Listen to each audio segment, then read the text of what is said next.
បាទឥឡូវខ្ញុំមកបង្ហាញអំពីការបញ្ចូលទិន្នន័យកាលវិភាគបង្រៀននៅកម្រិតមត្តេយ្យសិក្សាចឹងទី1យើងចុចទៅខាងឆ្វេងដៃនេះហើយយកពាក្យថាគ្រប់គ្រងកាលវិភាគបាទហើយចុចពាក្យថាគ្រប់គ្រងថ្នាក់រៀនបន្តមកទៀតយើងចុចបង្កើតថ្នាក់រៀនថ្មីបាទហើយរើសឆ្នាំអញ្ចឹងបន្តមកទៀតយើងជ្រើសរើសកម្រិតបាទហើយដាក់ឈ្មោះថ្នាក់អញ្ចឹងយើងទៅមើលកាលវិភាគរបស់លោកគ្រូអ្នកគ្រូនៅថ្នាក់មត្តេយ្យគាត់បង្រៀននៅថ្នាក់អ្វីបាទអញ្ចឹងអ្នកគ្រូតំរដ្ឋមនីបង្រៀននៅថ្នាក់ខអញ្ចឹងយើងបំពេញមកថ្នាក់ខ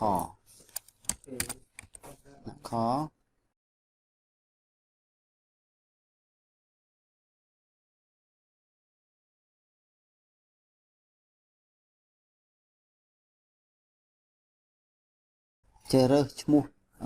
អ្នកគ្រូបាទ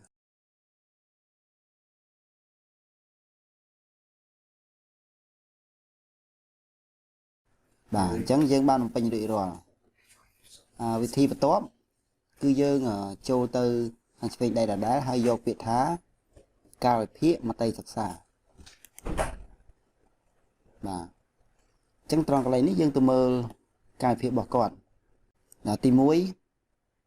ម៉ោង7បាទម៉ោង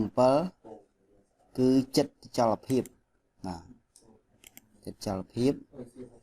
បាទអញ្ចឹងពេលព្រឹកគ្រប់ម៉ោងគឺយកចិត្តចលភាពទាំងអស់បា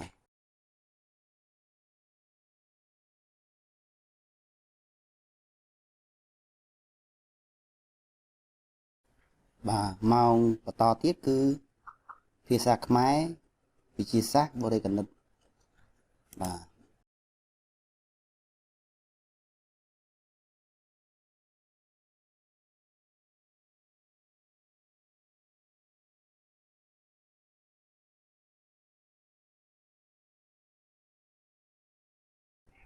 បាទអញ្ចឹងកន្លែងនេះគឺយើងត្រូវបំពេញទៅតាមកាលវិភាគជាក់ស្ដែងរបស់សាលាបាទអញ្ចឹងកន្លែងនេះមិនមានរើសឈ្មោះគ្រូដូចនៅកម្រិតមធ្យមទេគឺយើងរើសតែប្រភេទកាលវិភាគមុខវិជ្ជារបស់សិស្សដែលបានរៀននៅក្នុងថ្នាក់បាទអញ្ចឹងនៅពេលដែលយើងជ្រើសរើសរួចរាល់វានឹងរក្សាទុកដោយអូតូម៉ាទិកអញ្ចឹងពេលនោះគឺយើងអាចឆែកមើលទិន្នន័យរបស់យើងបានជាបោះពុម្ពបាទនេះគឺជាកាលវិភាគប្រចាំឆ្នាំសិក្សា2022-23របស់កម្រិតមត្តេយ្យបាទអញ្ចឹងនៅពេលសាលាផ្សេងដែលត្រូវបញ្ចូលគឺធ្វើបែបនេះដូចគ្នាបាទអញ្ចឹងដំណាក់កាលទី1គឺយើងត្រូវបញ្ចូល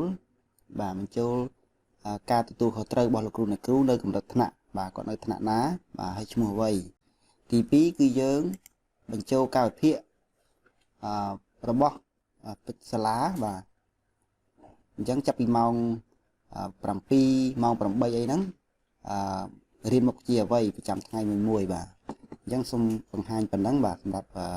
កាលវិភាគប្រចាំសប្តាហ៍របស់ថ្នាក់មត្តេយ្យសិក្សាបាទសូមអរគុណ